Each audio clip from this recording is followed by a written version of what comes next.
Good morning. This is Mr. Burns, and we're back on our Fort Snelling adventure. Now, it may be that you looked at another video where it showed you how the enlisted men live.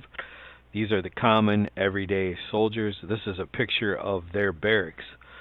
So you have 12 men living in a very small room. There was no fireplace in this room, so there was no heat. These 12 men had 6 bunks, so they slept doubled up in a bunk. Probably they were grateful for that in the winter time, because as I said, there was no fireplace or anything like that. So the only way you could keep warm was through your body temperature and your body heat and the blankets that you had on top of you. So it might have been nice in the winter time. Customs were different back then.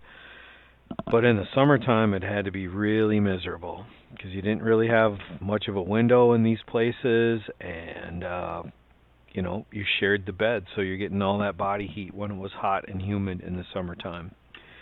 It's always better to be an officer than an enlisted man. You have more privileges and you get better pay. So let's take a look at this next slide. This is what the outside of the officers' quarters look like. So we learned earlier that there are 4 original buildings left at Fort Snelling. The officers' quarters are one of the 4.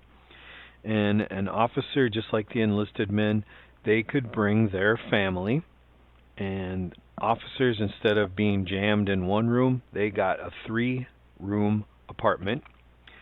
So let's kind of take a look at the inside of the officers' quarters. So much nicer accommodations than what the enlisted men had. So as I said, they had a 3-room apartment. If you were a family, you got one of these 3-room apartments all to yourself. If you were an unmarried officer, they made you share this 3-room apartment with another officer.